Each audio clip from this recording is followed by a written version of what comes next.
Marc i després Carod. Jo crec que el que molesta a gent o que pensa com el Nacho Martín Blanco és que Fidel Castro i la seva gent van convertir una colònia, diguem, o un gran casino que era en aquell moment l'illa de Cuba, un casino dels Estats Units, de la màfia dels Estats Units, en una pàtria amb drets.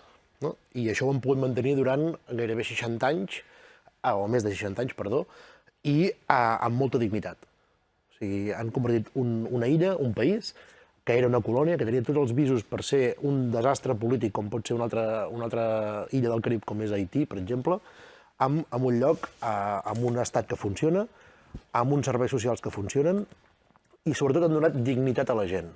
Dignitat. I no els han subordinat al poder imperial dels Estats Units, que és un poder que ha destrossat el continent americà. Això és el que molesta a la gent que pensa com tu, Nacho, no? I després, d'altra banda... Espera't un segon, espera't. I després, d'altra banda, jo crec que, ja que estem a Catalunya, no?, i ha passat això a Cuba, convé remarcar el que, diguem, la connexió, el vincle històric. Abans en parlàvem, abans d'entrar aquí al programa, i és que hi ha molts vincles, diguem, l'estelada es crea per inspiració a la bandera cubana, això per començar. La bandera cubana que va portar, diguem que era una lluita per la independència precisament d'Espanya. O sigui, Cuba, de fet, Cuba va tenir el primer ferrocarril de l'estat espanyol. Això, a vegades pensem que va ser Barcelona-Mataró, i no, va ser... I el primer cementiri protestant, tanco parèntesis. I el primer cementiri protestant.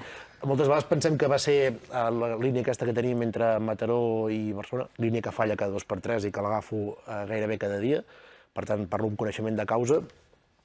I això, o sigui, diguem que Cuba té unes proximitats, si voleu, sentimentals amb Catalunya, però també no només pel naixement de la bandera estelada, sinó perquè allà Macià hi fa discursos independentistes, allà Francesc Macià comença a recaptar diners per finançar l'independentisme, i després, per altra banda, hi ha exiliats econòmics que hi van fugint de la misèria de l'estat espanyol o del Regne d'Espanya, i després també postguerra civil espanyola, post-1939, hi ha també gent destacada de la República, com s'ha dit ara, que van anar a petar a l'illa de Cuba. I m'agradaria fer esment a un personatge, i amb això ja acabo, que va ser una persona molt important, diguem, per allò que va ser la invasió de Bahia de Cochinos, que es diu, no? Que es diu Ramon Soliva, que era una persona de Gerri de la Sal, d'aquí al Pirineu, que va ser comandant de l'exèrcit republicà i, després de passar per la Unió Soviètica i formar-se militarment, va anar a petar a l'illa de Cuba i va ajudar al Movimiento 26 de Julio i a la Revolució Cubana a foragitar aquest imperialisme que defensa el Nacho Martín.